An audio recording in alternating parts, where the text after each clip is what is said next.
What forms of reparation apply to states for IHL violations?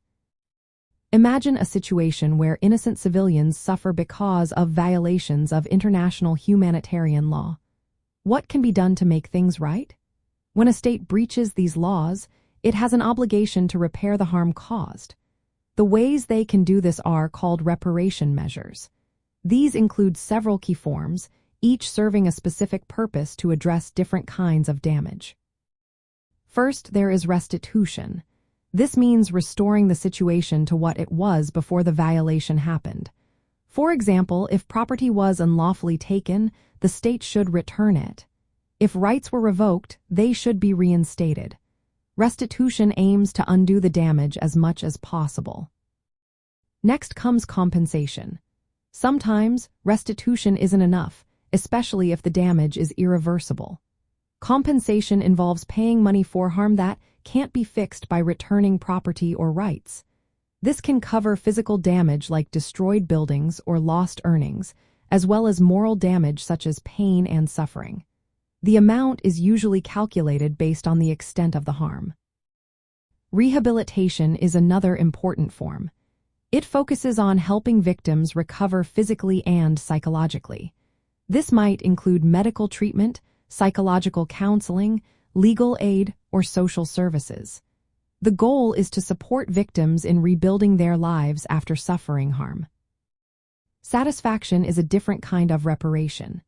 It involves actions like issuing public apologies, acknowledging the facts, or holding perpetrators accountable through judicial sanctions.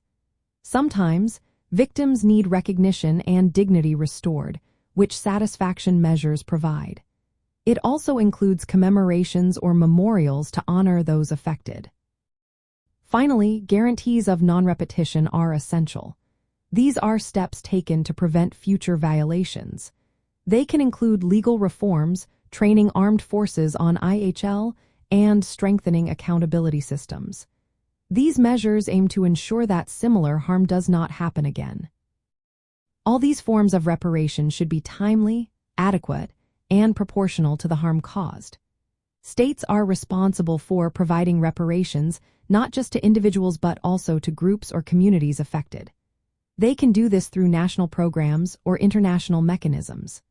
Victims can seek reparations in their own courts or through international courts like the International Court of Justice or the International Criminal Court. Sometimes, states work together to establish reparations agreements. Reparations serve more than just fixing harm. They reinforce respect for international humanitarian law and show that violations will have consequences. They also help promote peace and reconciliation after conflicts by addressing the damage inflicted. In the end, when a state violates IHL, it must take responsibility and make sure victims are supported through these different forms of reparation. This approach helps uphold justice, protect civilians, and prevent future violations.